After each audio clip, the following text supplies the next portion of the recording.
Welcome back to another episode of the Finance Bible podcast. Zeke here.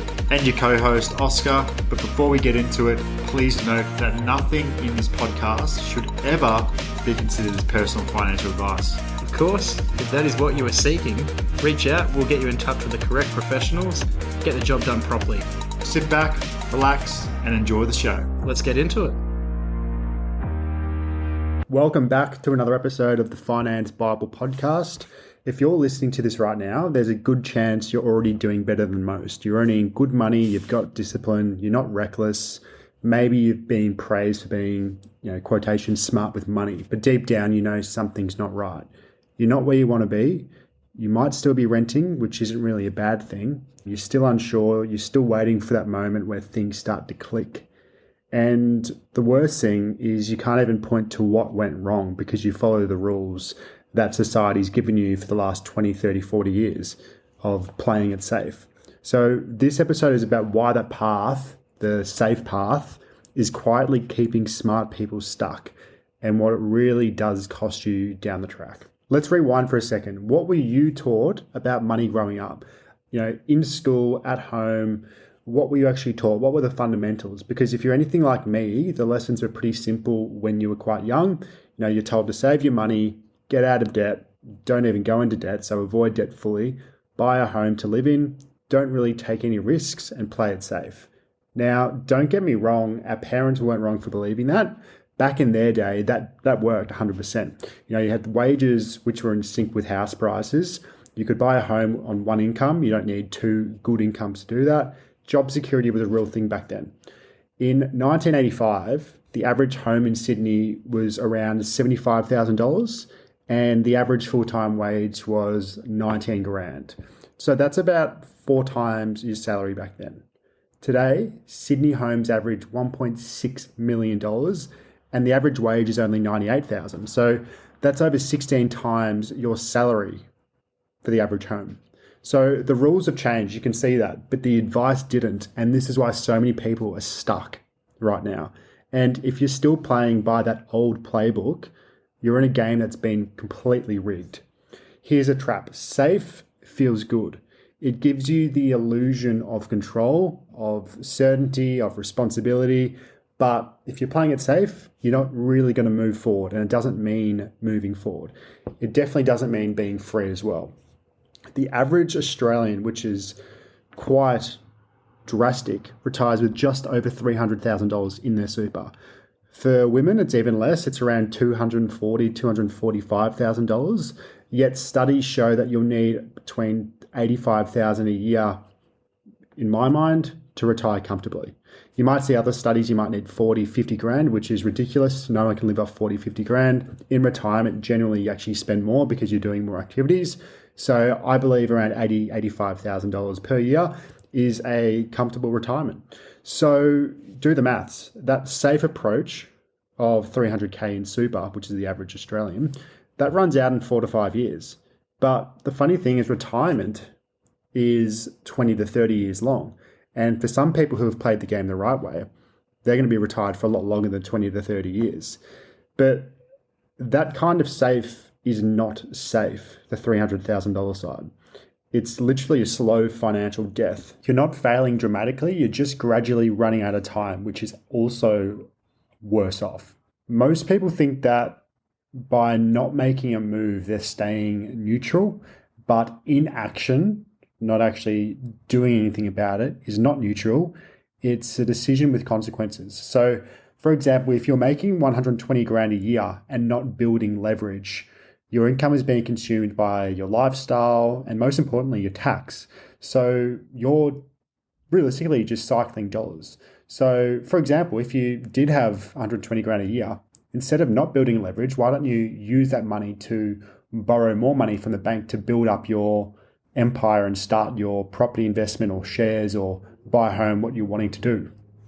In 2024, the average Australian saved only 3.6% of their disposable income, which is about $70 a week. Like, I understand there's heaps of people out there who are supporting young families or look after people and got a lot of health bills and things like that.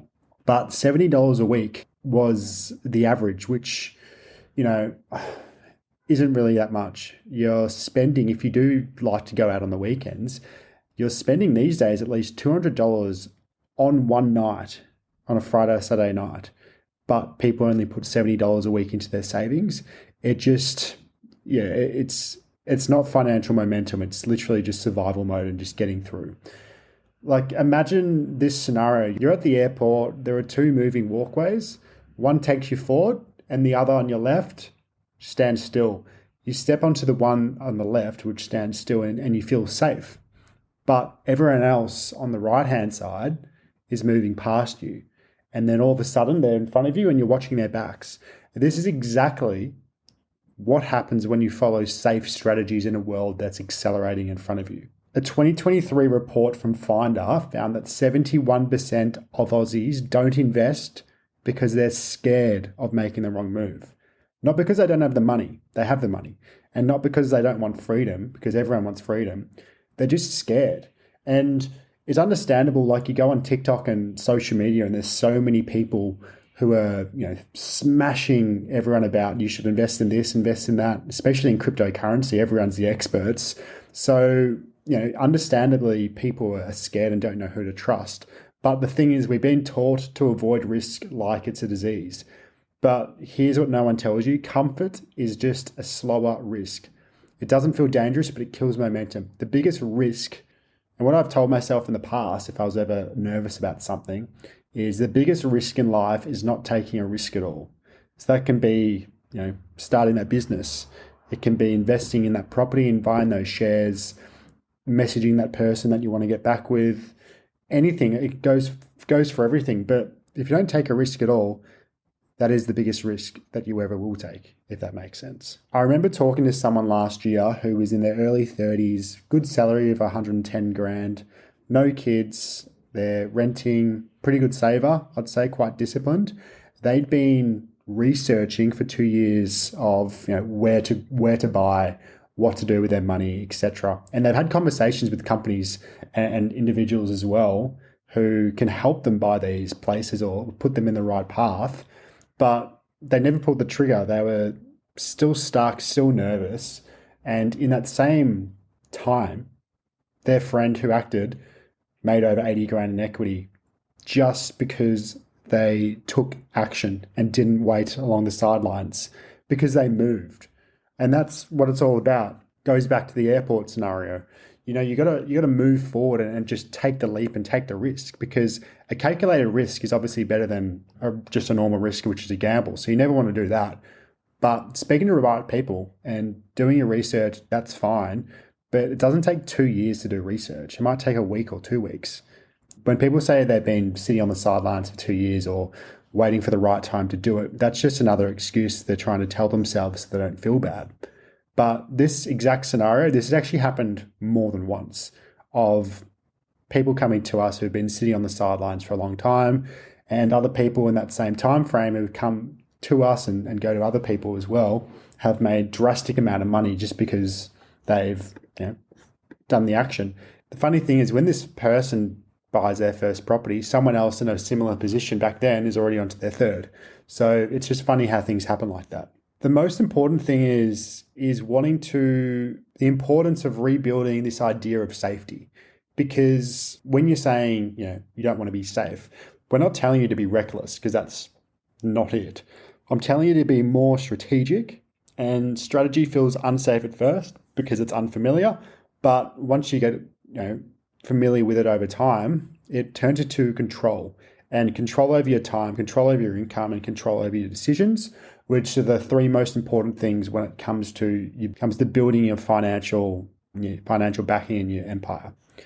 You don't need to gamble to grow, because gambling is, it's gambling. It's not ideal, but you do need a plan that aligns with your values, your goals, and your timeframes. So pending your age and when you're wanting to retire or what you're wanting to do, that plan might include building equity, might plan on building high cash flow, might involve smart use of your tax, might involve getting help from people who actually walk the walk, as well as talk the talk, because that's important. But what it definitely doesn't involve is sitting still for the next 5 years, waiting for a feeling of readiness that never comes. Especially today, because if you're looking at the news and you're kind of aware with what's been going on in the country and in the markets, the interest rates have slowly, gradually dropped, and looks like they're going to continue to drop. And on history, looking back on what's happened in recent rate drops, property prices tend to do the opposite and increase. So especially for the next 5 years from now, if you're sitting on the sideline, you will miss your chance, because all of a sudden things become unaffordable. And if you're trying to get in early and rent vestors, which I myself am a rent vestor, which I love, I think it's the best thing to do, you might miss the boat. So if you are listening to this and you've been sitting on the sidelines for a lot of time because you feel safe and you're a bit nervous and you got fear, you're not alone. So many people have fear. Like, look at all the statistics that I've spoken about in this episode.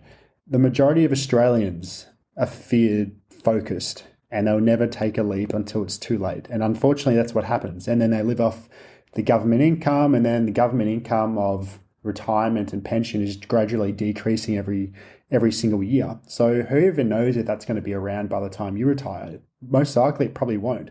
So you've got to set yourself up, and most of the time your super contributions generally won't be enough unless you work in a government job, because the employee contributions there are substantially higher. But don't allow it to just sit back and think she'll be right, because I hate to say it, if you don't take any action and actually plan for your future, it probably won't be right. And there's so many professionals around that can help you and even just have a chat about it. But if you're feeling stuck, if you're earning well, but you're still spinning your wheels, maybe the problem is just the plan. It's not you. Because like I said earlier, we're all told to play it safe. But in the world today, safe is watching time disappear while your money works for someone else. Safe is sitting in a job you hate until 67 because you never took the leap and built leverage to get you out of the rat race.